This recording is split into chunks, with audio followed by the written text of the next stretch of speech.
qui décide quoi, quelles institutions interviennent, sur quelles questions, le tout dans le cadre européen, quels textes régissent ces institutions sont-elles efficaces dans les problèmes à résoudre aujourd'hui, sont-elles légitimes, comment envisager, le cas échéant, les réformer. Le sursaut européen, notre thématique, en dépend absolument. Alors, le contexte européen et mondial actuel pose ces différentes questions avec particulièrement d'acuité. On peut penser à la publication en 2024 des rapports Letta puis Draghi, à la boussole pour la compétitivité en 2025, notamment parce que le rapport Draghi lui-même, dans sa partie B, évoque, je cite, le renforcement de la gouvernance, notamment en parlant de nécessité d'accélérer les réformes, en supprimant les causes institutionnelles de blocage ou en simplifiant ou en évaluant plus les réglementations. On peut aussi évoquer la nécessité de répondre à la Chine, notre rival systémique.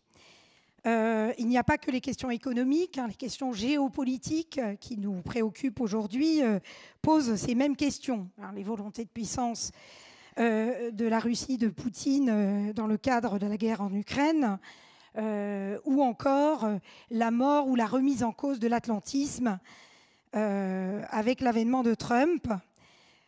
Est-ce que finalement, cette phrase qui a été posée avec beaucoup de mordant et d'ironie par Kissinger en 1970, l'Europe très bien, mais quel numéro de téléphone, se pose encore aujourd'hui, et la gouvernance de l'Europe pourra-t-elle mettre l'Europe en mesure d'être à la hauteur de ces défis? Alors, pour répondre à toutes ces questions, nous sommes très heureux d'accueillir aujourd'hui 3 grands spécialistes de ces questions européennes.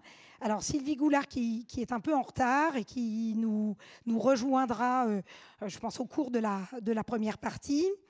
Alors, elle nous éclairera par sa pratique des institutions, puisqu'elle est une ancienne députée européenne. Elle a été aussi ancienne ministre et puis ancienne sous-gouverneure de la Banque de France. Aujourd'hui, elle enseigne à l'université Bocconi. Elle connaît aussi ces institutions de manière, j'allais dire, plus académique. Donc, elle pourra nous apporter son éclairage. Elle est aussi autrice de nombreux ouvrages sur cette question. Alors, à ma droite, j'ai Sylvain Kahn, qui est historien spécialiste de l'Europe et professeur à Sciences Po, et qui est aussi un spécialiste de ces différentes questions. On lui connaît sans doute, pour beaucoup d'enseignants dans la salle, son histoire de la construction de l'Europe depuis 1945.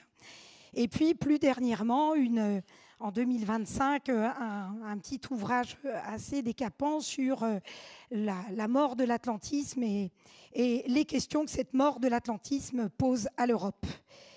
Et puis enfin, Christophe Préau, qui est au départ journaliste de presse écrite et puis a été aussi formateur et qui aujourd'hui est le directeur de la rédaction et l'administrateur de ce site que sans doute beaucoup d'entre vous utilisent, qui s'appelle Toute l'Europe et qui s'est lancé le défi en 2006 de justement nous éclairer sur toutes les questions d'actualité en Europe et puis aussi au-delà des débats partisans. Voilà.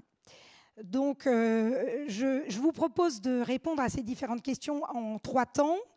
Alors, on va essayer d'être bien synthétique sur les réponses. Alors, une première partie qui va évoquer les questions historiques, parce que ça me semble difficile de comprendre les institutions européennes sans justement s'interroger sur l'historique de ces institutions. Une deuxième partie qui va poser les problèmes, mais peut-être aussi envisager les atouts de ces institutions. Et puis enfin, une dernière partie plus prospective sur les défis et la manière dont on pourrait réformer les choses, ou pas d'ailleurs, pour pouvoir relever ces différents défis. Voilà, je vous propose de commencer par le premier temps, ce premier temps sur justement les questions historiques autour de ces institutions et de la gouvernance. C'est vrai qu'on est plein d'idées toutes faites. Peut-être que nos lycéens ou nos étudiants nous rendent. Les institutions européennes joueraient contre les États, les grands États domineraient cette prise de décision, l'Europe serait loin des citoyens. L'histoire peut peut-être nous éclairer sur le sujet. Alors s'il y avait un moment, je vais commencer par vous, Sylvain Kahn, s'il y avait un moment clé dans l'histoire de la gouvernance européenne que vous souhaiteriez mettre en avant, lequel et pourquoi? Merci. Bonjour à tous, bonjour à toutes. S'il y avait un moment clé, moi j'aurais quand même assez tendance à dire l'adoption de l'euro. L'adoption de l'euro, ça me paraît très intéressant pour plusieurs raisons. Bon, la première, donc l'euro devient, on va dire, concret et complètement effectif dans tous les secteurs de la vie économique et sociale en 2002, 1er janvier 2002, c'est bien ça? Je confonds toujours si c'est 1er janvier 2001 ou 1er janvier 2002. Bon, voilà. C'est l'aboutissement d'un processus qui a mis un peu plus de 10 ans. Pourquoi c'est ça ma réponse à votre question? Justement, parce qu'en général, on dit toujours que c'est un énorme bazar. C'est en général le contre-exemple qu'on donne. Pourquoi? Vous n'avez pas de ministre de l'économie et des finances dans l'UE. Okay, et vous avez un seul acteur qui est vraiment, on pourrait dire, supranational et fédéral s'agissant de cette monnaie unique. Pour bien qu'on se représente les choses, pour dire les choses de manière pas diplomatique et empoulée. On a une association d'États-nations indépendants et souverains qui se dote d'une monnaie unique. Voilà. Donc là, il y a une espèce de dissonance cognitive énorme. En général, quand il y a une monnaie quelque part, c'est qu'il y a un État. Et quand il y a des États-nations indépendants et souverains, ils ont leur monnaie. Donc là, il y a quelque chose, vous voyez, ça, par rapport à tout ce qu'on nous apprend, puis après, quand on est prof, à tout ce qu'on apprend, normalement, ça ne marche pas, ça ne rentre pas. Voilà. Or, ça ne vous a pas échappé, ça marche. Enfin, dans les faits, il y a une monnaie unique dont on se sert tous les jours. On peut débattre, et bien entendu, là je ne le ferai pas maintenant puisqu'il me reste 15 secondes, on peut débattre des mérites ou au contraire des faiblesses de l'euro. Mais en tous les cas, ce qui est certain, c'est que vous avez une entité politique et territoriale qui s'appelle l'Union européenne, qui a une monnaie unique et que, contrairement à tout ce qu'annonçaient beaucoup de Cassandre, cette monnaie est toujours là. Et jusqu'à preuve du contraire, on va dire qu'elle est plutôt un atout, puisque vous parliez d'atout et de faiblesse. Voilà. Donc, ça me paraît très intéressant. Pourquoi? Et je conclurai là-dessus. Parce qu'on a... Comment dire, c'est l'un des indices ou l'un des témoignages qu'il ne faut surtout pas essayer de raconter l'Union européenne à l'aune de nos vieux classiques. C'est-à-dire que, évidemment, si vous comparez l'Union européenne avec un État-nation, c'est sûr, vous allez trouver que ça cloche. En tout cas, vous n'allez pas y retrouver vos petits. Oui, en effet, ce n'est pas un État-nation, c'est autre chose. Moi, je vais même jusqu'à écrire que c'est un État. J'ai un bouquin qui va sortir en janvier là-dessus. J'en profite. Voilà, je pense que si on considère que l'Empire d'Autriche-Hongrie est un État, si on considère que le Saint-Empire romain germanique a été un État, que le royaume de Louis XIV a été un État, je ne vois pas pourquoi on ne pourrait pas dire que l'Union européenne n'est pas un État. Enfin voilà, simplement c'est un État un peu différent. Et donc en effet, on a un fonctionnement assez étrange où il y a une banque centrale européenne qui en gros fait tout le boulot, s'agissant de l'euro. Pourquoi? Parce qu'au moment de l'établissement du traité de Maastricht, les 15 à l'époque, enfin ils étaient 12 mais presque 15, n'ont pas réussi à se mettre d'accord sur qu'est-ce qu'on met en face de la Banque centrale européenne. Parce qu'évidemment, ils n'étaient pas idiots. Tout le monde voulait mettre, appelons ça un ministre de l'économie et des finances, surtout des finances. Simplement, il y en a qui disaient qu'il faut le mettre dans la commission. Les Allemands, par exemple, qui ont toujours joué le jeu de la supranationalité. Puis il y en a qui disaient non, vous n'y pensez pas, on ne va pas demander à la Commission de faire la politique monétaire de l'Europe. Il faut donc le mettre au sein du Conseil de l'UE, au sein de la Chambre des États. Voilà. Et comme ils ne se sont pas mis d'accord, ils ont dit on verra ça plus tard, puis ils n'ont jamais vu plus tard, et donc aujourd'hui, il y a juste la BCE. Voilà. Bon, donc ça me paraît très exemplaire, parce que c'est à la fois complètement boiteux, complètement baroque, complètement imparfait, et pourtant ça marche. Ok, merci. Alors, pour vous, Christophe Préau, c'est ce moment fondateur ou cet événement majeur pour la gouvernance européenne? Bon, alors, on ne s'était pas concerté avec Sylvain, alors c'est à la fois troublant et très intéressant, parce que moi aussi j'avais retenu l'euro, en fait. Donc, je ne vais pas redire tout ce que tu viens de dire, mais effectivement, il faut se rendre compte que la monnaie, l'euro, la monnaie, c'est la puissance d'un État. Donc là, tout d'un coup, on a des États qui décident de déléguer cette souveraineté et donc de la mettre en commun et de la déléguer. Donc c'est une notion qui, pour moi, est forte dans la conviction d'intégration à l'Union européenne. Et puis ensuite, une monnaie aussi, c'est pour moi ce qui forge aussi l'unité et aussi une nation. Alors au-delà des valeurs, qu'est-ce qui forge une nation?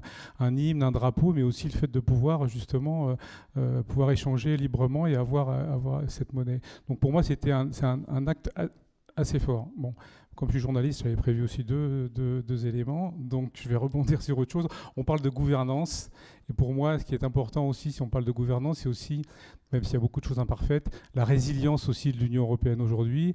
Et si on revient sur les 15 dernières années, je voudrais mettre en avant le fait que, ok, il y a des choses qui ne vont pas, mais de 2008 à la crise monétaire, 2012 à la crise des dettes souveraines, 2015 la crise migratoire, 2016 le Brexit qu'on a traîné jusqu'à 2020 où au moment où le Royaume-Uni s'en va, arrive le Covid, la guerre en Ukraine, la crise énergétique et aujourd'hui Donald Trump qui nous met quand même un petit chantier. Je veux dire, malgré tout ça, on peut exprimer le fait qu'il y a une question de gouvernance européenne qui tient quand même la mer, si je puis m'exprimer ainsi, et la notion de résilience, elle est importante. Ok, bienvenue à Sylvie Goulard, mais je ne vais pas vous poser la question tout de suite, comme ça, vous laissez permettre de reprendre votre souffle. Alors justement, donc on a retenu que la question de l'euro avait été fondatrice sur les questions de gouvernance. Et puis j'évoquais tout à l'heure les préjugés qu'on peut avoir sur la construction européenne et la gouvernance européenne. Vous écrivez justement, Sylvain Kahn, l'Europe avance malgré ses États. Ce qui peut d'ailleurs rebondir sur la résilience que vous évoquiez. Les États n'ont pas encore changé de culture. Est-ce que vous pourriez justement commenter cette expression pour un petit peu battre en brèche ces idées toutes faites? Oui. Pardon. Alors, évidemment, il faut bien voir que le mot État a deux sens, hein, de façon très courante. Ça désigne, c'est à la fois synonyme de pays, hein, on dit indifféremment, s'agissant de l'ONU par exemple, on dit tous les pays du monde siègent à l'ONU, on peut dire tous les États du monde siègent à l'ONU, et puis l'État, ça veut aussi dire l'appareil d'État. Voilà. Et donc, dans la citation en question, qui, si je ne me trompe pas, doit être extraite du Pays des Européens, qu'on avait publié avec Jacques Lévy en 2019, chez Odile Jacob.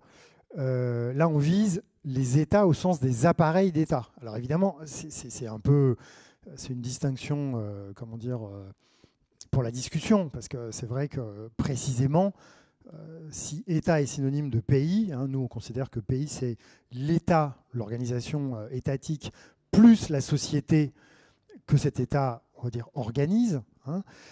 Si c'est synonyme, c'est bien parce qu'on est rentré à partir de l'époque moderne, et encore plus dans l'époque contemporaine, dans un moment de l'histoire des sociétés humaines, où on n'arrive même plus à imaginer qu'on puisse vivre dans une société sans État. Hein, bon, même si ça existe encore un petit peu ici ou là, on a quelques collègues qui arrivent à faire des bouquins sur des petits morceaux de territoire à droite, à gauche dans le monde où ils parlent de société sans État. Mais c'est vrai qu'aujourd'hui, bon. Donc, ce qu'on a voulu dire ici, l'idée, c'est que, en fait, les cultures étatiques, c'est-à-dire les organisations, les corporations, en fait, hein, il y a une espèce de culture professionnelle, si vous voulez, des États. Bon, moi-même, je suis fonctionnaire de l'enseignement supérieur, donc d'une certaine façon, j'en fais partie, ou en tout cas, j'en suis un des points de passage. Hein. Les États, en tant qu'organisation, et l'ensemble des personnes qui font fonctionner l'État ont énormément de difficultés à bâtir la construction européenne. Alors c'est un peu paradoxal, parce qu'en même temps, elle se fait. Mais ce qu'on a voulu dire ici, c'est que parmi l'ensemble des acteurs qui, à leur corps défendant, à l'insu d'eux-mêmes, ou bien de manière très consciente et très volontaire, participent de cette construction européenne, c'est peut-être pour les appareils d'État et pour les personnes qui les font fonctionner que c'est le plus compliqué. Voilà. Prenons l'exemple très d'actualité de l'Europe de la défense. Bon, je pense qu'on en reparlera dans le troisième temps, mais pour dire les choses en un mot, on a fait semblant de vouloir faire l'Europe de la défense jusqu'à il y a 1 an. Voilà. Et pourquoi on a fait semblant ? Parce que politiquement, il y avait une demande citoyenne et sociale. Il y a plein de gens qui disaient, en fait, on est devenu tellement petit, chaque pays, que si on ne fait pas l'Europe de la défense, on risque un jour d'avoir des problèmes. Mais par contre, il y avait une résistance de la part des États. Alors, les classes politiques qui font l'interface entre les sociétés et les appareils d'État disaient, mais bien sûr, il faut faire l'Europe de la défense, c'est très important pour être plus apte à faire face aux menaces, etc. Mais dans les faits, il y avait une résistance très très forte des appareils d'État, donc les superstructures militaires, les ingénieurs de l'armement, les industriels de l'armement eux-mêmes très liés, parce que c'est une très vieille histoire. Hein, ça fait les États tels qu'on les connaît aujourd'hui ont commencé à se construire pour certains dès le Moyen-Âge, en lien très étroit avec un contrôle de la production des armements et de la maîtrise des armements. Donc c'est une très très vieille histoire. Et donc en fait qu'on n'arrive pas à faire l'Europe de la défense, finalement ça n'a rien de surprenant. Simplement, comme depuis 1 an maintenant, ça urge et que les Européens sont menacés et qu'on ne peut plus compter depuis le mois de janvier dernier sur les États-Unis, là cette fois les classes politiques disent il faut vraiment qu'on réponde à cette demande. Parce que si on ne le fait pas, on risque de vraiment passer pour des incompétents ou des traîtres auprès de nos propres populations. Et on voit bien comment, dans la haute fonction publique, ou dans la fonction publique tout court, et ce n'est pas une question de mauvaise volonté, c'est une question de culture, ça résiste.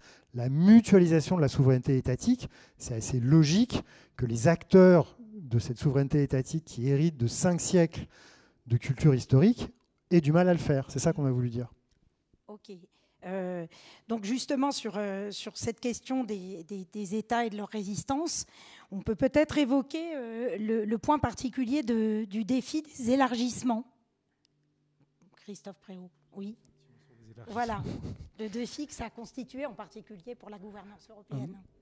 Alors, c'est un sujet extrêmement prégnant en ce moment et qui est revenu au goût du jour depuis la guerre en Ukraine et avec la demande expresse de l'Ukraine d'intégrer l'Union européenne et de déposer son adhésion. Donc, Ukraine, Moldavie, Géorgie sont les 3 États membres qui ont eu une acceptation accélérée d'États candidats.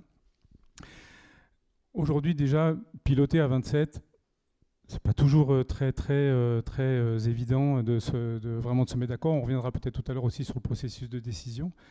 Donc demain, évidemment, tous les États européens ont vocation à intégrer l'Union européenne. Donc, ce qui veut dire que demain, on peut être 30, voire 35. Il y a aujourd'hui 9 États membres qui sont dans le processus de discussion et de négociation et d'adhésion au sein de l'Union européenne. 10 en vrai, mais la Turquie, le processus est gelé depuis 2015. 8 en vrai, parce que le Kosovo n'est pas reconnu par tous les États membres. Donc 8 États membres qui sont dans le processus d'intégration. Ça nous ramène à 2004. Grand élargissement, je ne sais pas si tout le monde s'en souvient, où tout d'un coup, 10 États membres intègrent l'Union européenne. Donc on est 15 ans après la chute du mur de Berlin et la dislocation aussi de l'URSS.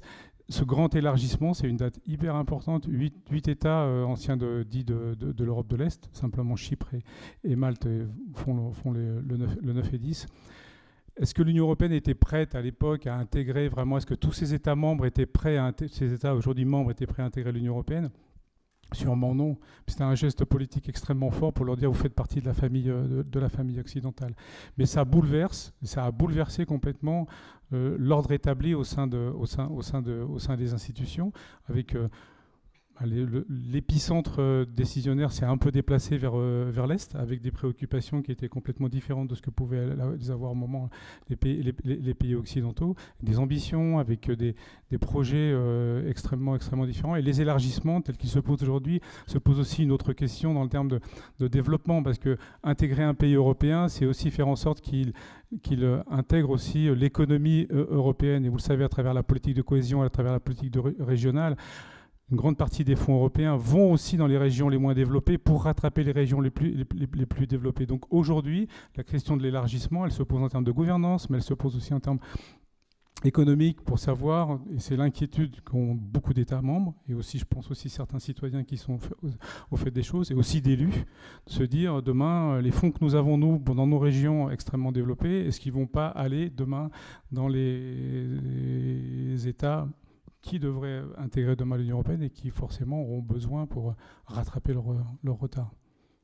Alors, je vais pas poser la question prévue à Sylvie Goulard, parce qu'en fait, justement, je sais qu'elle a un point de vue particulier sur cette question des derniers élargissements. Et si vous acceptez, est-ce que vous répondriez à cette question justement du défi en particulier posé par les élargissements plutôt que... Oui, alors bonjour à tous. Excusez-moi de ce petit retard, mais j'ai dû participer à un call pour la COP de Belém là, qui approche. Et les calls mondiaux, ça peut être que dans un créneau horaire, parce qu'après, sinon, on n'a pas tout le monde. Donc, je suis vraiment heureuse d'être là. C'est un rendez-vous que j'ai toujours essayé d'honorer quand j'étais députée européenne, parce que je pense que c'est très important. Votre rôle dans la société comme passeur de connaissances, mais aussi de personnes étant en échange avec celles qui ont tenté d'exercer certaines responsabilités. Alors, la question de l'élargissement de l'Union, d'abord, je déteste ce mot. Je déteste ce mot, parce que l'élargissement, on a l'impression qu'on va chez une couturière et on fait élargir le t-shirt parce qu'on a grossi. Donc, de quoi est-ce qu'il s'agit ? Fondamentalement, le projet européen est un projet ouvert. Les traités disent seulement que tout État européen peut être candidat.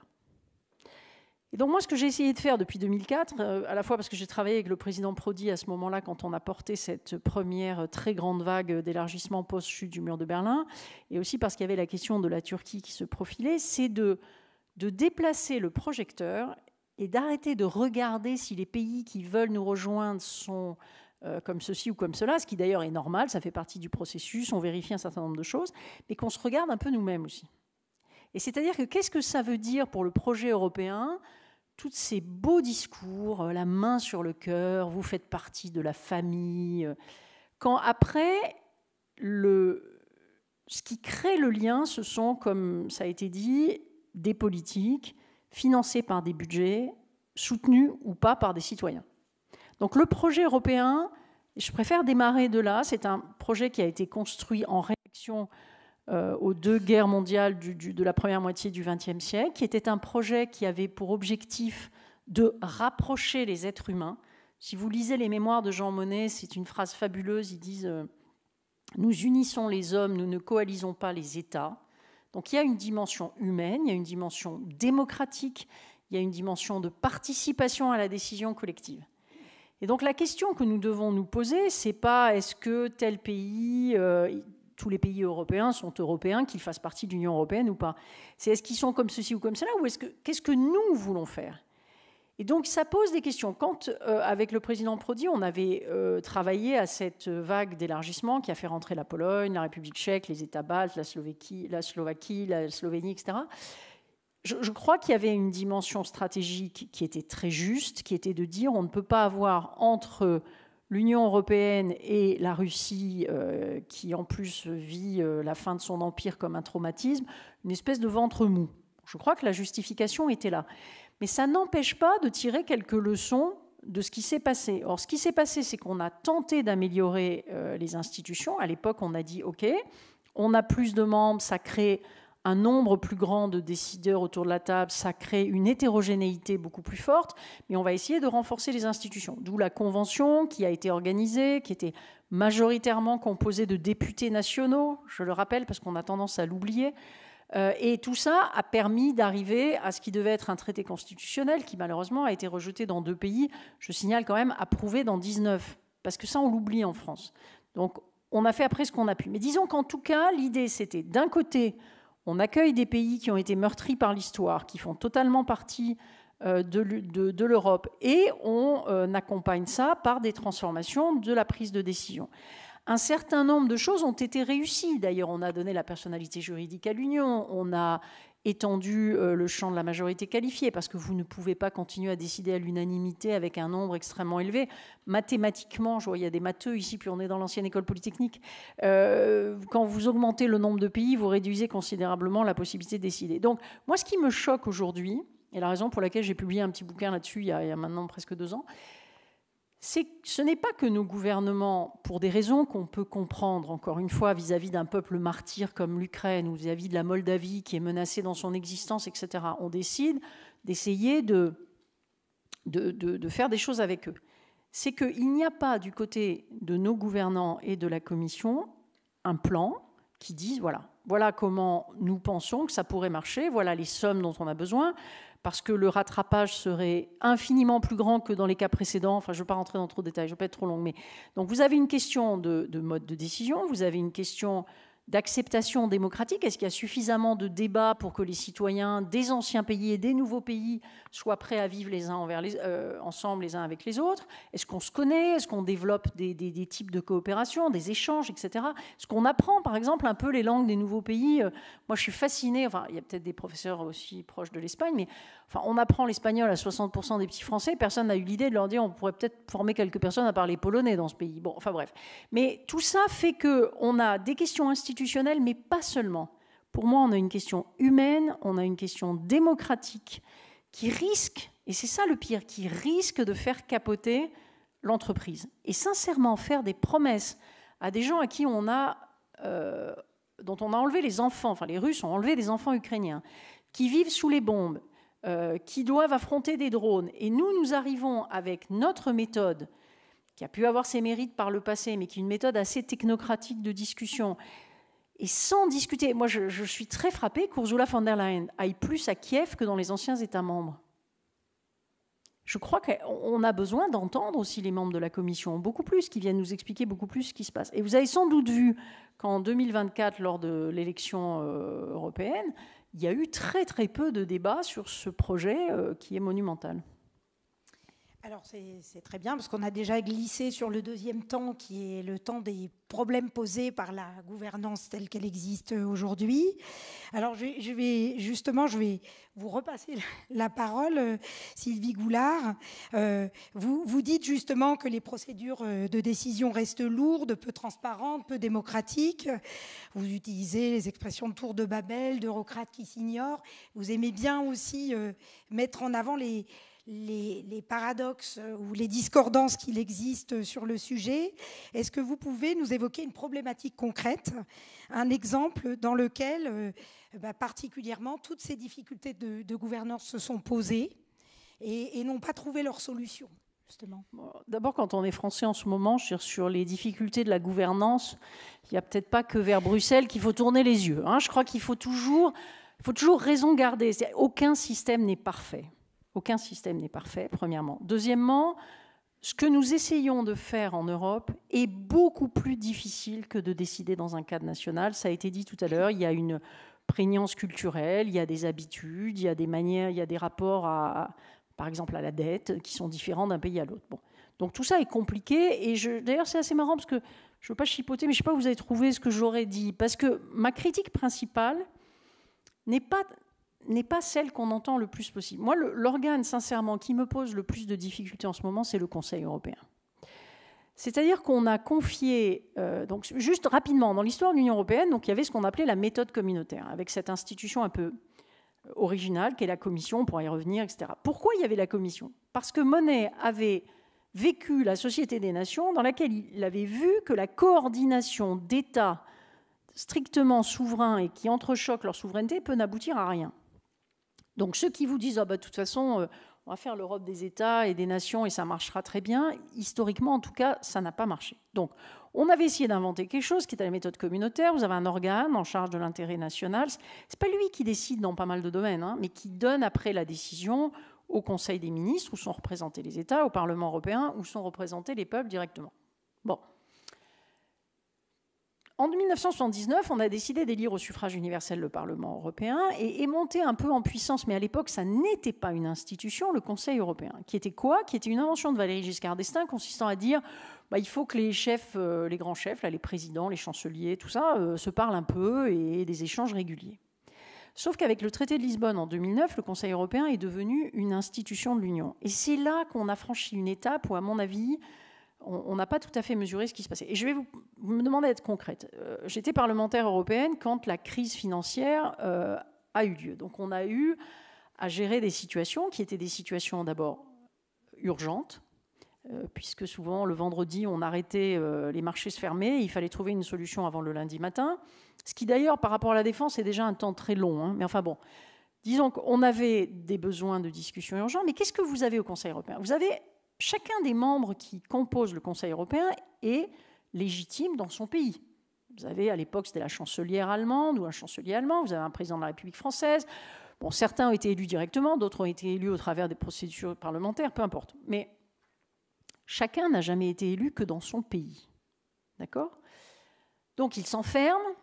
C'est là qu'il y a un manque de transparence, beaucoup plus que dans d'autres organes. Et puis à l'issue, chose extrêmement bizarre, je parle devant par exemple M. Chalandard, qui a vécu ce qui est un conseil d'administration d'une entreprise. Enfin, si chacun des membres d'un conseil va faire sa conférence de presse séparément à la fin, mais ça détruit l'unité de l'ordre. Voilà, je vois que vous levez les yeux. C'est quand même fou. Donc, et encore une fois, je jette la pierre à personne, et même pas aux membres qui composent cet organe. Mais donc, nous avons décidé que le pouvoir suprême en Europe serait exercé par un organe qui n'existe dans aucune démocratie. Donc un organe qui décide à l'unanimité. Non mais vous imaginez le gouvernement français, là, si on devait décider à l'unanimité. Bon. Non mais ça fait rigoler tout le monde. Et pourquoi au niveau européen, on considère que c'est bien? Deuxièmement, dans lequel chacun, en plus, arrive avec une légitimité très forte au niveau national, mais strictement aucun mandat pour agir au niveau européen. Et je me souviens quand même de la détresse des Grecs ou des Portugais ou des Irlandais quand il était évident que leur sort dépendait de ce qu'allait dire Angela Merkel, qui d'ailleurs a eu des qualités et des défauts, mais a quand même permis à l'euro de survivre. Mais Mme Merkel était élue par des Allemands pour gérer l'Allemagne. Elle n'a jamais été élue pour s'occuper à ce point du destin d'Européens d'autres pays. Et on continue. Et en plus, ces gens-là, donc non seulement ils se réunissent dans des nuits sans lune, deuxièmement, il y a une théâtralité complète, parce qu'il faut tous qu'ils puissent rentrer à la maison en ayant dit que, en fait, ils ont gagné, vous comprenez? Donc ils se sont battus. Mais contre qui ils se battent? Ils se battent contre des partenaires, contre... Enfin, si on veut créer un sentiment de solidarité européenne, je crois qu'il ne faut pas s'y prendre comme ça. Et alors, à l'issue, alors ça, moi, j'y suis allée dans les conférences de presse, je vous assure que si ce n'était pas triste, ça serait drôle. Donc, vous avez des gens, ils ont participé à la même décision et ils viennent tous expliquer dans leur langue, à leur public, pourquoi c'est bon pour son public et pourquoi ils ont gagné par rapport aux autres. Voilà. Donc moi, c'est cet organe-là dont je dis que je l'ai vu fonctionner pendant la crise financière. Et encore une fois, je ne jette pas la pierre à ceux qui le composaient, qui ont fait ce qu'ils ont pu. Mais vous imaginez si on doit gérer une situation de crise militaire, hein? Pour vous donner un petit exemple concret. Si un aéronef rentre dans l'espace aérien français, je l'ai vécu comme ministre des Armées, vous avez, en 8 minutes, on fait décoller des avions qui sont en permanence sur le tarmac, avec le pilote qui est, pendant ces heures de permanence, en tenue de combat.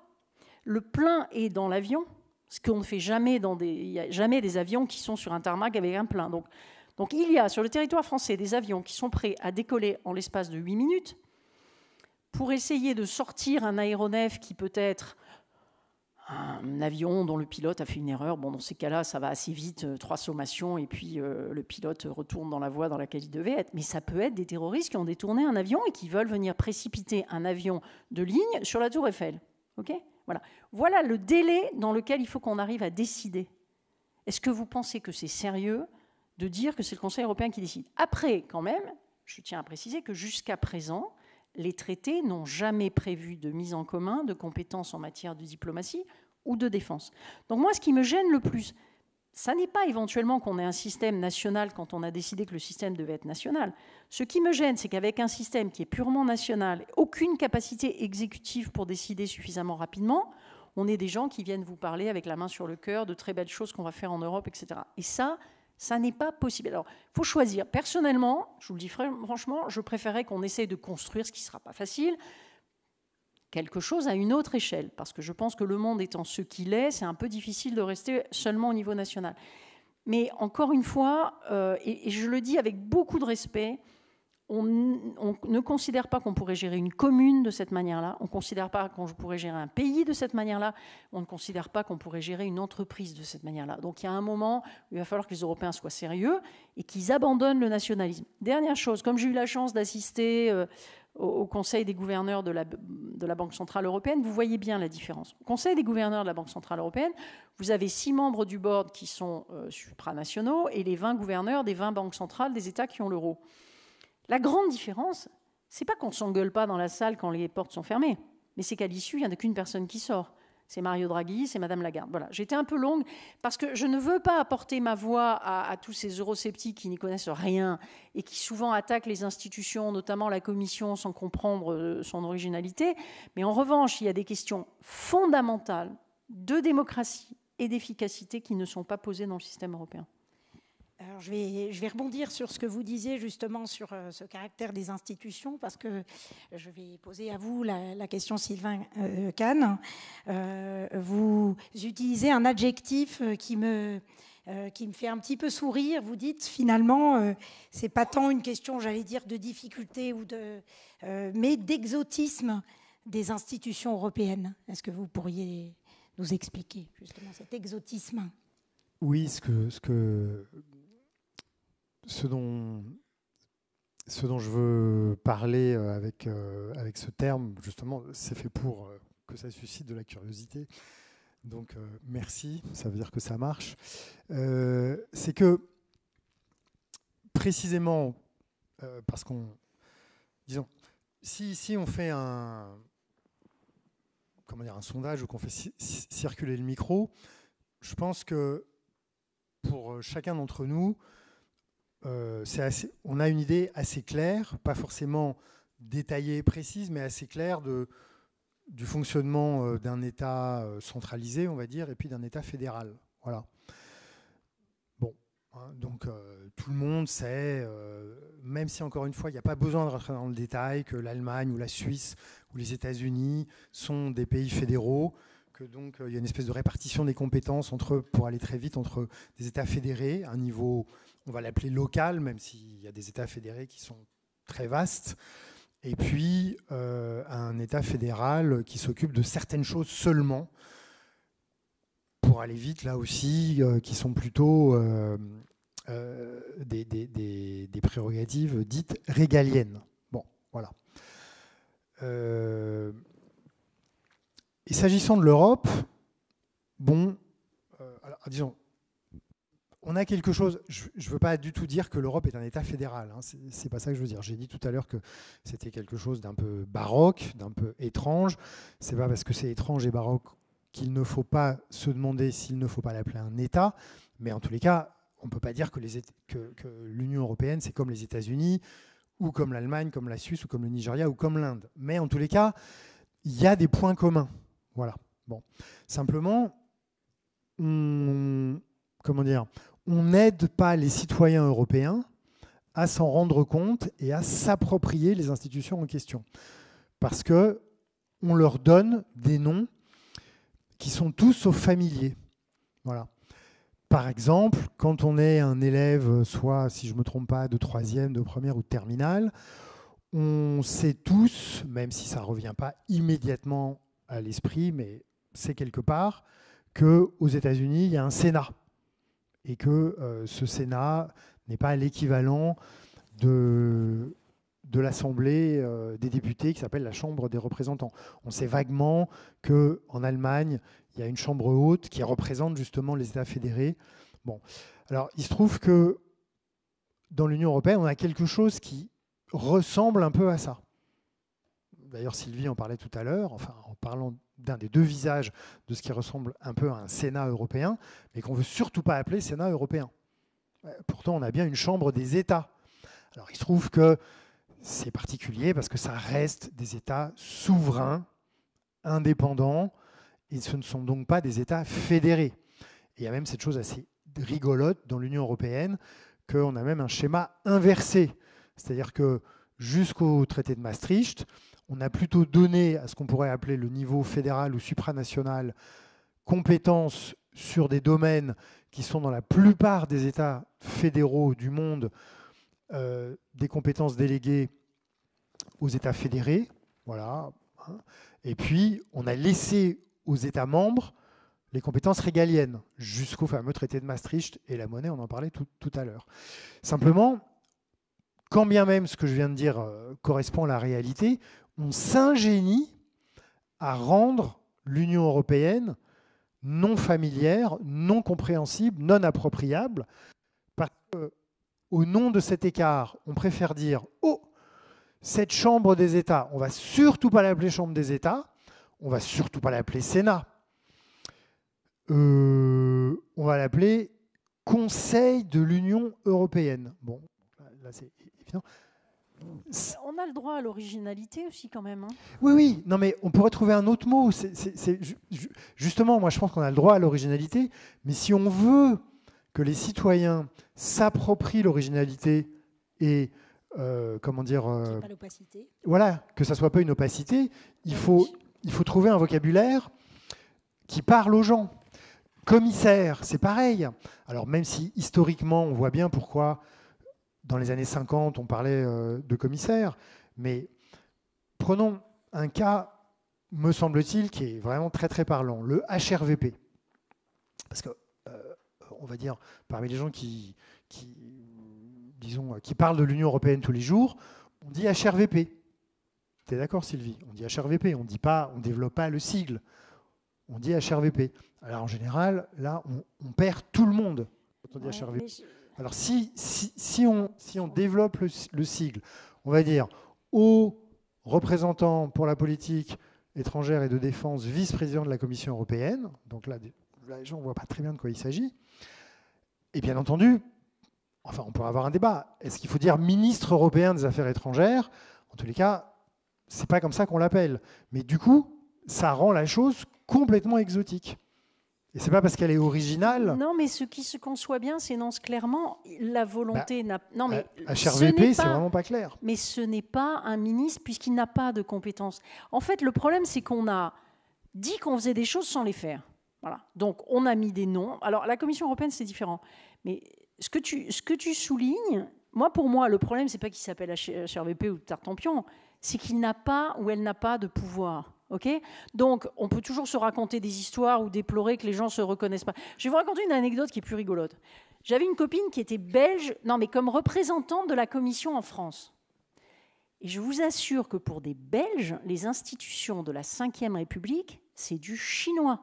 Attendez, l'idée d'avoir un président de la République qui a autant de pouvoir qu'à notre président de la République, mais je peux vous garantir, dans la plupart, pas seulement les Belges, mais là, en l'occurrence, elle était belge, c'est quelque chose que dans la plupart des États membres de l'Union, on ne trouverait pas naturel. Il y a peu de pays dans lesquels on élit directement le président. Donc, si tu veux, je suis d'accord avec toi qu'il y a des mots qui ne sont pas appropriés. Mais moi, ce qui m'importerait surtout, c'est que, derrière les mots, il y ait une réalité qui corresponde, et deuxièmement, qu'on ne sous-estime pas la difficulté à trouver un système. Par exemple, je suis persuadée que si on adoptait, l'une des visions dominantes dans l'Union européenne, on aurait un régime parlementaire si on construit quelque chose. On n'aura pas une élection directe. Et d'ailleurs, heureusement, parce que le malheureux ou la malheureuse qui doit aller faire une campagne dans 25 langues, je lui souhaite bien du courage. Moi, j'écrivais des speeches pour Prodi.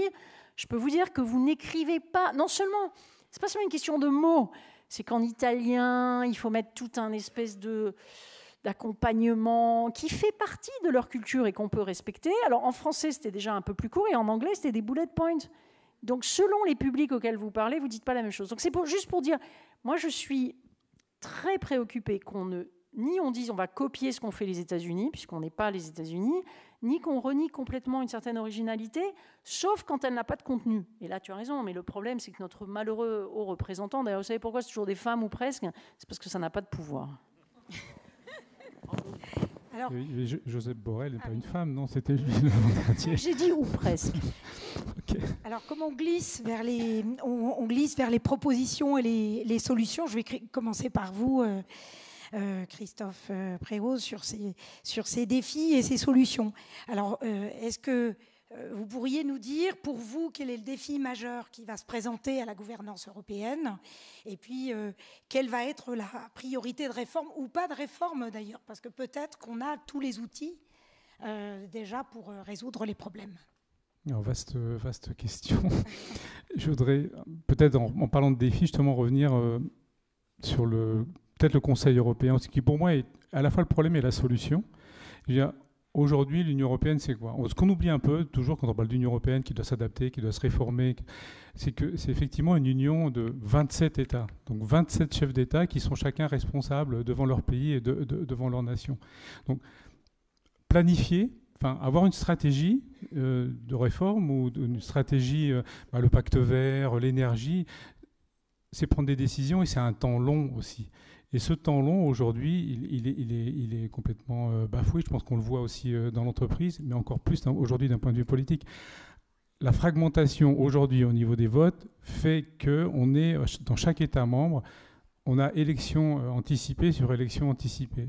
Il y a eu des élections aux Pays-Bas hier, élections législatives anticipées. C'est les 3e en 4 ans. Au Portugal, il y en a eu 3 en 3 ans. Pedro Sanchez, il gère une majorité qui n'est pas vraiment la sienne. On le voit nous aussi aujourd'hui en France.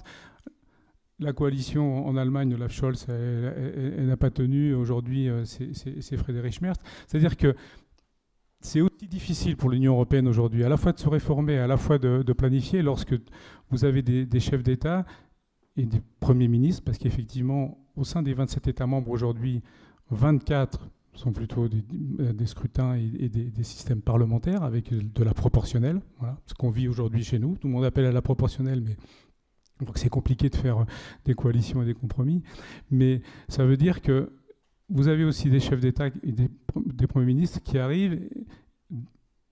Veulent-ils et souhaitent-ils assumer ce qui a été engagé par le précédent chef d'État et qui n'était pas là depuis 5 ans ou 7 ans, mais vraiment tous les 2 ans, tous les ans, tous les 3 ans, ça change à une vitesse folle. En République tchèque, les élections début octobre, arrive aujourd'hui un personnage un peu controversé que peut-être dont vous avez entendu parler, je ne sais pas si vous connaissez, Andrej Babis, le milliardaire Andrej Babis, le Trump tchèque.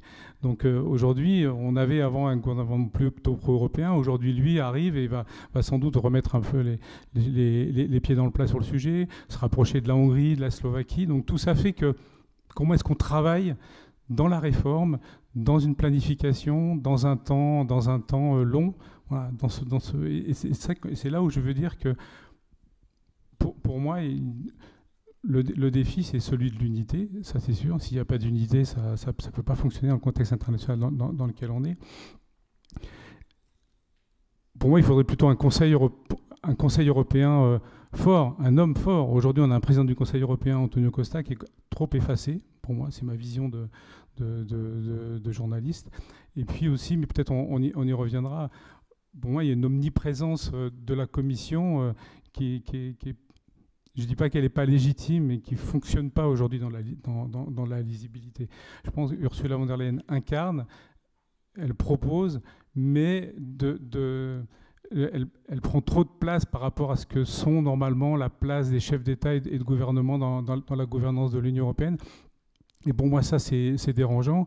Si on prend l'exemple du mois de mars, avant un Conseil européen extraordinaire justement sur la défense, où 2 jours avant, la Commission présente le plan ReArmEU, 800 milliards d'euros, dont 150 milliards d'euros d'emprunt, 650 milliards pour les États membres. Mais tout ça, c'est des décisions des États membres. mais pas vraiment, c'est une proposition de la Commission. Mais pour moi, ça crée du trouble, en fait, dans l'organisation et dans le processus décisionnel, où on a l'impression que les États membres sont dans le suivisme de la Commission. Et je pense que ça ne doit pas être ce sujet-là. Alors, je vais vous faire réagir justement à la question des défis pour ces institutions, Sylvain Kahn, justement, et une proposition, puisque c'est un peu la fin de notre... Si on veut garder un petit peu de temps pour les questions du public. Si vous le permettez, je vais faire, comme on dit au foot, un changement d'aile. Parce que c'est très très important, évidemment, hein, la réflexion sur les institutions. Mais pour autant, il ne faut pas qu'on oublie que la construction européenne, c'est aussi sa société, les Européens. Bon.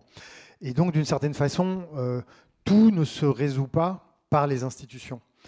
Et il me semble que, je vais le dire comme ça, de manière un peu imagée, on aurait les institutions européennes pures et parfaites, idéales et les meilleures, si la société européenne,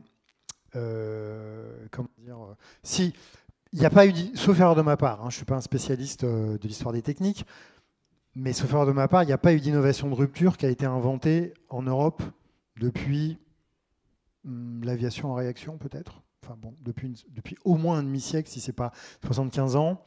Le vaccin ARN messager, qui a été mis au point dans une start-up européenne, a été développé par des entreprises non européennes. Si j'ai bien compris, quand Sanofi a eu la possibilité, s'est posé il y a une quinzaine d'années ou une vingtaine d'années maintenant, la question de savoir s'ils n'allaient pas faire l'acquisition de BioNTech, finalement le conseil d'administration a dit non, c'est pas une bonne idée parce qu'on n'est pas sûr, le risque est trop grand. Voilà. Et donc je me demande si ce qui caractériserait les Européens dans leur ensemble ne serait pas, disons majoritairement, s'il fallait retenir un trait, une caractéristique, leur aversion au risque. Sauf erreur de ma part, l'Europe est le seul territoire du monde, la seule société politique du monde à être OGM free. Alors que vous avez un certain nombre de collègues de l'INRAE, par exemple, qui expliquent qu'avec les OGM, évidemment, il faut sans doute il faut être prudent, mais que les OGM sont l'un des facteurs de résolution de la faim dans le monde, bon, etc., etc. Donc c'est juste pour dire que démographiquement, on est très vieillissant. La voiture électrique, si ça continue comme ça ne sera pas les Européens. Le numérique, le digital, ce n'est pas les Européens. Bon, donc on peut avoir les meilleures institutions, appelons-les du monde. À un moment donné, il faut qu'il y ait quelque chose qui vienne du côté de la société européenne. Voilà. Et ça, il ne s'agit pas uniquement de politique publique. Il faut aussi que tous les secteurs de la société, les entrepreneurs, les enseignants, enfin tous les secteurs, développent quelque chose qui ressemble à, je ne sais pas moi, un sens éthique et puis un peu d'envie que ça pulse, quoi. Juste un mot. BioNTech s'est développé aussi, a passé un gap grâce à aussi des prêts de la Banque européenne d'investissement qui a cru à cette start-up bien avant que justement... voilà, donc il faut quand même souligner aussi les investissements européens. Ça, c'est de la recherche, c'est pas de l'innovation. L'innovation, c'est quand on passe au développement d'une invention. Non, mais voilà. Alors, ce que je vous propose, c'est il doit y avoir un micro qui peut circuler dans la salle. Je ne le vois pas, mais je ne sais pas si la salle a des questions prêtes. Ah, il y a une dame qui... Bonjour. Je suis tout à fait d'accord avec vous. Je connais bien Bruxelles pour y avoir travaillé. Alors, une seule question. Vous avez tous raison. Pourquoi votre voix n'est-elle pas entendue à Bruxelles? Merci. Je vais demander justement à Sylvie Goulard de vous répondre. Ce serait un peu long de vous répondre sur mon plan personnel. Mais bon, non, moi, ce que je voulais... Je crois que Sylvain a tout à fait raison sur le fait, sincèrement, on n'a plus le temps. On a perdu trop de temps en Europe. Il y avait un temps pour se doter d'institutions plus démocratiques, plus machin. On a raté certains épisodes, bon, c'est la vie. Maintenant, je crois que ce qui est très important, d'abord, c'est que la société se mobilise, qu'on travaille sur les entreprises. Je vais prendre un exemple très concret. Euronext, c'est une bourse qui a été petite et puis qui s'est un peu fédéralisée par le bas. C'est-à-dire c'est une bourse qui a racheté des bourses en Europe un peu partout, le Portugal, les Pays-Bas, et petit à petit, l'Italie qui a été un gros morceau. Et donc je crois qu'effectivement, en fait, on ne peut pas faire l'Europe s'il n'y a pas d'Européens. S'il n'y a pas de gens qui ont envie, par leur action quotidienne et là où ils sont, comme ils peuvent, mais aussi des politiques, évidemment, parce qu'on ne peut pas s'en passer non plus, fassent avancer les choses. Mais je voulais juste rebondir sur une chose. L'Union européenne, ce n'est pas une union d'États. Je suis absolument désolée, mais ça, vis-à-vis de profs, je pense qu'il faut être super précis. L'Union européenne, c'est une union d'États et de citoyens. C'est un machin un peu bizarroïde, mais c'est la raison pour laquelle il y a quand même un Parlement élu au suffrage universel direct, et c'est aussi la raison pour laquelle vous avez une Cour de justice. On n'en a pas parlé, mais la Cour de justice a probablement été l'institution qui a joué le plus grand rôle dans l'intégration de l'Europe. Pourquoi ? Parce que pour une fois, vous avez des États qui ont accepté qu'on puisse leur dire que ce qu'ils font est conforme au traité ou ne l'est pas. Et d'ailleurs, je ne résiste pas, parce que c'est un de mes dadas. Si on n'avait pas demande de la France exclut la Cour de justice du contrôle du respect du traité de Maastricht, peut-être que comme contribuable français, on n'aurait pas 3 300 milliards de dettes. Parce qu'un système dans lequel on laisse des gens prendre des engagements, mais il n'y a strictement aucun mécanisme efficace de contrôle, à un moment donné, ça se plante. Donc, pour répondre à la question... il ne faut pas que notre voix soit entendue à Bruxelles, il faut qu'il y ait un certain nombre de gens en France et ailleurs qui, face à l'espèce de bulldozer auquel on assiste, de gens qui racontent un peu n'importe quoi, qui vous disent qu'on va avoir une union avec de l'unanimité, des nations, etc., et que ça va marcher, qu'il y en ait un certain nombre qui disent « bon, ok, tout ça, tu vois, on connaît, c'est la première moitié du XXe siècle, ça ne s'est pas très bien terminé, on dit plutôt merci à nos grands-parents qui ont essayé de construire autre chose, c'est pas parfait, mais on va avancer ». Donc ça dépend autant de vous que de nous, si j'ose dire. C'est sûr, parce qu'on n'a pas assez parlé du Parlement européen, je pense, aussi, qui est vraiment une institution dans laquelle on devrait... le traité de Lisbonne a renforcé ses pouvoirs en élargissant l'ensemble des domaines législatifs dans lesquels il s'exprime. Mais il faudrait, c'est sûr, demain avancer sur le fait qu'il ait droit d'initiative législative aussi. Je pense que ça doit être un sujet qui soit important. Vous savez ce qui se passe si vous donnez... Enfin, franchement, j'ai été parlementaire européenne. Parce que j'ai vu que dans les questions qui avaient été préparées, c'est « Ah, l'Allemagne domine ». Ben oui, mais l'Allemagne, par exemple, a la plus forte délégation au Parlement européen. Donc, il faut quand même faire très attention. Pourquoi on avait le monopole de l'initiative à la Commission ? C'était pour défendre les petits pays. C'est ça l'idée qui est derrière la Commission. On peut dire que c'est baroque, que c'est exotique, que tout ce qu'on voudra. C'est pas dévoyé un peu aujourd'hui, justement, avec le positionnement d'Ursula von der Leyen. Oui, ça, on peut dire que c'est dévoyé. Dans une dimension un peu plus politique aujourd'hui. Vous savez, par exemple, nous, en France, on adorait la Commission à l'époque de Delors, mais quand vous discutiez avec les gens des autres États membres, ils disaient ah, non, mais les Français, là, ils se gavaient à l'époque de Delors. Donc, c'est toujours la même histoire. C'est est-ce qu'on a un système qui favorise une vision d'ensemble, un travail collectif, la préparation d'un compromis qui soit acceptable par tout le monde ?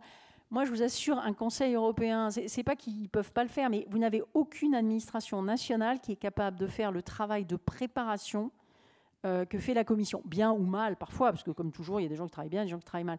Mais moi, j'ai fait ça, ce boulot, où vous regardez les législations de X États membres, et vous vous dites, bon, alors on met où le curseur ? Qu'est-ce qu'on prend chez les uns qui marche bien ? Mais comment on le fait passer chez les autres, etc. Et par exemple, sur l'innovation, Sylvain a tout à fait raison, mais l'une des raisons pour laquelle on n'a pas un financement de l'innovation, c'est qu'on n'a pas été fichu de faire ce qu'on a appelé la Capital Markets Union, l'union des marchés de capitaux, qu'on n'a pas la même facilité à financer des startups et tout ça. Et là, c'est toute la résistance des systèmes nationaux parce qu'il faudrait faciliter le transfert des capitaux, faire des choses assez simples. Si vous avez travaillé toute votre vie en France et que vous voulez rentrer prendre votre retraite au Portugal, c'est pas un exemple totalement théorique, vous avez un petit appart en France, vous ne pouvez pas l'utiliser comme caution vis-à-vis d'une banque au Portugal. Donc l'union des marchés de capitaux, c'est à la fois le financement de BioNTech et de l'innovation, mais c'est aussi des choses beaucoup, beaucoup plus basiques. Et ces choses-là, il faut que nous, les citoyens, on arrive à les obtenir. Est-ce qu'il y a d'autres questions qui se posent ? Sinon, je vais dans la salle. Alors, là, une question sur le fil, c'est la construction européenne ne s'effectue-t-elle pas contre les peuples ? Alors, je ne sais pas qui de vous trois souhaite répondre. On peut tous répondre. on va le dire comme ça, la question est légitime. Voilà, elle est légitime parce qu'elle est posée dans le débat public. Depuis, Bernard Brunto avait écrit un très bon bouquin sur les résistances à l'Europe. Hein, bon. Donc la question est forcément légitime puisque c'est un ressenti. C'est un ressenti qui est porté politiquement par un certain nombre de partis politiques dans presque tous les pays européens, qu'on appelle des partis eurosceptiques, partis souverainistes, ou parfois, selon le degré de souverainisme ou d'euroscepticisme, qu'on peut appeler des partis... j'ai oublié, comme il n'y en a presque plus, ceux qui disent qu'il faut foutre l'Union européenne en l'air, mais ils ont à peu près... disparu. Ils le font de l'intérieur. Ils le font de l'intérieur. Ils le font de l'intérieur. Bon. Donc la question est légitime. Alors maintenant, moi en tant qu'historien, je pourrais vous dire, tout dépend ce qu'on appelle un peuple. Mais on ne va pas faire de la philo. Donc assez rapidement, il me semble que non. Je veux dire, voilà, il y a toujours la France et les Français. Il y a toujours, et d'ailleurs, on pourrait presque dire, grâce à l'Union européenne, il y a toujours l'Estonie et des Estoniens. Hein, bon, c'est-à-dire qu'on pourrait comme ça développer un certain nombre d'exemples où, parce que des pays sont dans l'Union européenne, précisément, eh bien, ils peuvent affirmer leur identité en tant que pays. Parce que sinon, à la fois en ce moment et dans une histoire pas si ancienne que ça, ils étaient à la merci, disons, de gouvernements ou d'États impérialistes et colonialistes qui ne demandaient qu'une chose, qui était à les conquérir et à les nier. Ce qui arrive aujourd'hui aux Ukrainiens, entre parenthèses. Hein. Vous avez un grand voisin qui s'appelle la Russie qui dit « mais l'Ukraine, ça n'existe pas. Hein. Il n'y a pas de peuple ukrainien. Allez demander ça aux Ukrainiens. » Donc, bon voilà, enfin, à ce stade, je peux m'arrêter là comme réponse. Non, mais moi, c'est un truc qui me choque, moi, parce qu'à la fois, je respecte infiniment, et Sylvain l'a très bien dit, les peuples n'ont pas disparu. Vous vous souvenez de la discussion au moment de Maastricht, bon, on vit avec une monnaie, c'est un outil de paiement, d'épargne, et on est toujours là, les Français avec leur caractère français, les Italiens comme ils sont, etc. Bon. Mais surtout, enfin, allez dans n'importe quel village français, poussez la porte de n'importe quelle mairie, de n'importe quelle église et regardez les listes des monuments aux morts. Est-ce que le système d'avant était fait pour les peuples ? Moi, je suis abasourdie de ça. On n'a jamais envoyé des gens mourir. Peut-être qu'on n'est pas d'accord avec une directive. OK, on peut voter à l'élection d'après. Mais moi, je dis toujours, mais bon sang, souvenez-vous de Verdun. On a tué 700 000 gamins en 8 mois. Voilà, donc les peuples avant... OK, ils existaient, mais ils étaient aussi fanatisés par des gens qui les tuaient. Donc, on peut ne pas aimer l'Union européenne, mais qu'on remette un tout petit peu les choses en perspective. Je ne sais pas si vous voulez réagir. Comment rebondir sur cette... ça va être compliqué. Non, mais désolé, mais c'est un truc qui, moi, me tient à cœur, quoi. J'en peux plus, là. Ils nous précipitent tous vers de nouvelles guerres avec leur nationalisme à la noix et ils viennent expliquer que c'est l'Europe qui était contre les peuples. Debout.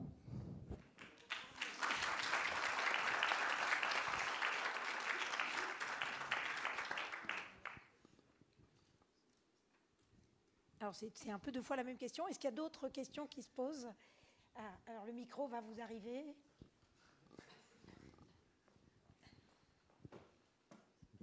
Pourriez-vous nous dire pourquoi il y a si peu de postérité au rapport Draghi pour l'instant ? Alors, je ne sais pas qui souhaite répondre.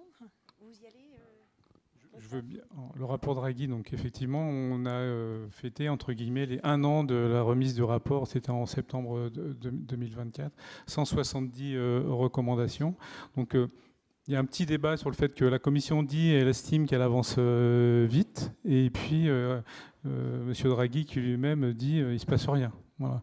Donc effectivement, mais là on est encore... Alors, il y a des avancées si on regarde ce que propose la Commission sur toute l'idée de simplification, mais dans l'expression et l'application des politiques.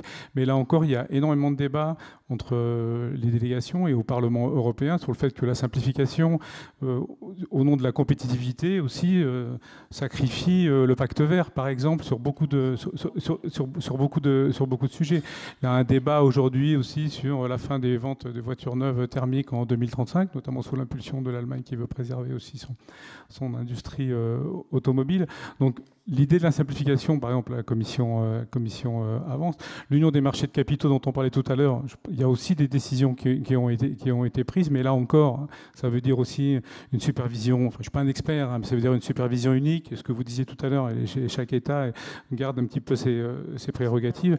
C'est assez central, l'union des marchés de capitaux, au sens où, je pense que ça a été un peu dit tout à l'heure, mais 350 milliards d'euros par an partent aux États-Unis, dans les marchés américains, et puis 35 000 milliards d'épargne des Européens d'or, un petit peu, dans les comptes, si j'ai bien compris. Et tout cet argent-là, il faudrait pouvoir justement proposer à la fois des projets et à la fois des investissements qui soient productifs. Et c'est ce sujet-là, sur ce levier-là, par contre, en revanche, ça n'a pas encore beaucoup avancé. Peut-être juste, enfin, il y a une question de méthode. C'est-à-dire que moi, ce qui me gêne, c'est que le rapport Draghi, avec tout le respect qu'on peut avoir pour l'ancien président de la Banque centrale, ça n'est jamais qu'un rapport. C'était une contribution. J'ai envie de dire, et le rapport Pébro, qui en 2005 en France recommandait d'éviter l'augmentation de la dette, je veux dire, qu'est-ce qu'on en a fait, si vous voulez. Bon. Donc, je trouve qu'on est typiquement dans des effets d'annonce. Vous avez des méthodes. Il y a eu un rapport de Mario Monti en 2010 sur le marché unique, bien avant celui d'Enrico Letta. Enfin, bon, voilà. À un certain moment, des gens qui sont aux commandes demandent une contribution à des personnalités qui ont beaucoup d'expérience et qui font en général un bon travail. Et puis voilà, et puis ce n'est pas toujours entièrement repris. Mais moi, il y a une autre chose que je voudrais dire, c'est que derrière tout ça, enfin, on peut quand même de temps en temps faire cocorico. On vient d'avoir un grand économiste français qui a eu le prix Nobel d'économie, qui est Philippe Aghion. Je ne sais pas si vous avez lu les bouquins de Philippe Aghion. Un des livres de Philippe Aghion dont je vous recommande la lecture, c'est celui sur le pouvoir de la destruction créatrice, c'est-à-dire Schumpeter revisité, au temps de l'innovation, etc. Qu'est-ce qu'il nous dit ? Et vraiment, je l'ai relu hier pour un truc que je préparais, c'est hallucinant. Vous avez même les pages sur les moteurs thermiques par rapport aux moteurs. C'est que lorsque vous êtes dans une phase de transformation, comme celle que nous vivons en ce moment, avec une nouvelle technologie comme l'IA, avec un défi environnemental, avec un défi géopolitique, démographique, enfin on pourrait faire toute la série. Mais bon, on est dans une période de transformation. Et bien dans une période de transformation, vous allez avoir une grande partie de la société et de l'économie qui va se braquer et qui va essayer de bloquer la transformation. Et c'est un peu normal, et je trouve qu'on n'a pas suffisamment. Là, pour le coup, une réforme des institutions qui réfléchirait à ça, ça m'intéresserait beaucoup, moi. C'est-à-dire comment mettre en place des structures de pouvoir qui favorisent en fait les entreprises qui sont en train de naître et qui sont forcément petites par rapport à des entreprises qui ont peut-être des rentes du passé. Comment vous encouragez les personnes qui n'ont que leur travail par rapport à celles qui ont accumulé du capital, etc. Et c'est là qu'on revient à des politiques européennes qui n'étaient pas idiotes du tout. On peut critiquer la politique de concurrence, mais je ne dis pas que chacune des décisions a été opportune, mais le but de la politique de concurrence, c'est bien de permettre cette entrée des nouveaux venus dans le jeu économique, ce qui suppose que politiquement, les forces politiques ne viennent pas seulement en soutien de tout ce qui existe contre tout ce qui est en train de naître. Or, en ce moment, vraiment, le pas en arrière sur le pacte vert, c'est l'ancien monde qui bloque le nouveau monde. Je ne dis pas que le nouveau monde est parfait, je ne dis pas qu'il n'y a pas des choses bien dans l'ancien monde, il y a énormément d'emplois, il y a énormément de capital, enfin, il ne faut pas... Je simplifie juste un peu pour le propos, mais je pense qu'on n'a pas assez réfléchi à ça. Et donc, le rapport Draghi, c'est un rapport qui propose un certain nombre de choses. Après, sincèrement, si vous voulez faire un rapport qui est repris, vous ne faites pas 170 propositions. Non, mais franchement, vous en faites 10 ou 12, et vous allez les vendre en Allemagne. Moi, j'ai emmené Enrico Letta, parce que je préside un institut en Allemagne, faire un petit tour du Mittelstand allemand. Parce que je lui ai dit, écoute, ton rapport, il est vachement bien, mais tu vois, il y a un petit peu des gens à travailler, là. Je vous assure qu'après une journée à Stuttgart, où on a vu du matin au soir des entreprises du Mittelstand, il était un peu ébranlé, monsieur Letta. Son rapport est remarquable, mais voilà, il faut entrer dans la société des différents pays. Il n'y a pas que l'Allemagne. Bon, là, en l'occurrence, c'est un pays qui a assez de poids, mais ça serait vrai aussi pour d'autres.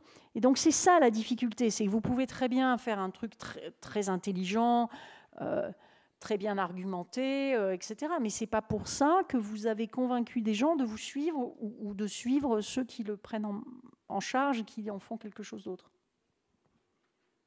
Alors, ça peut être notre conclusion. Voilà. Et je vous remercie de votre attention.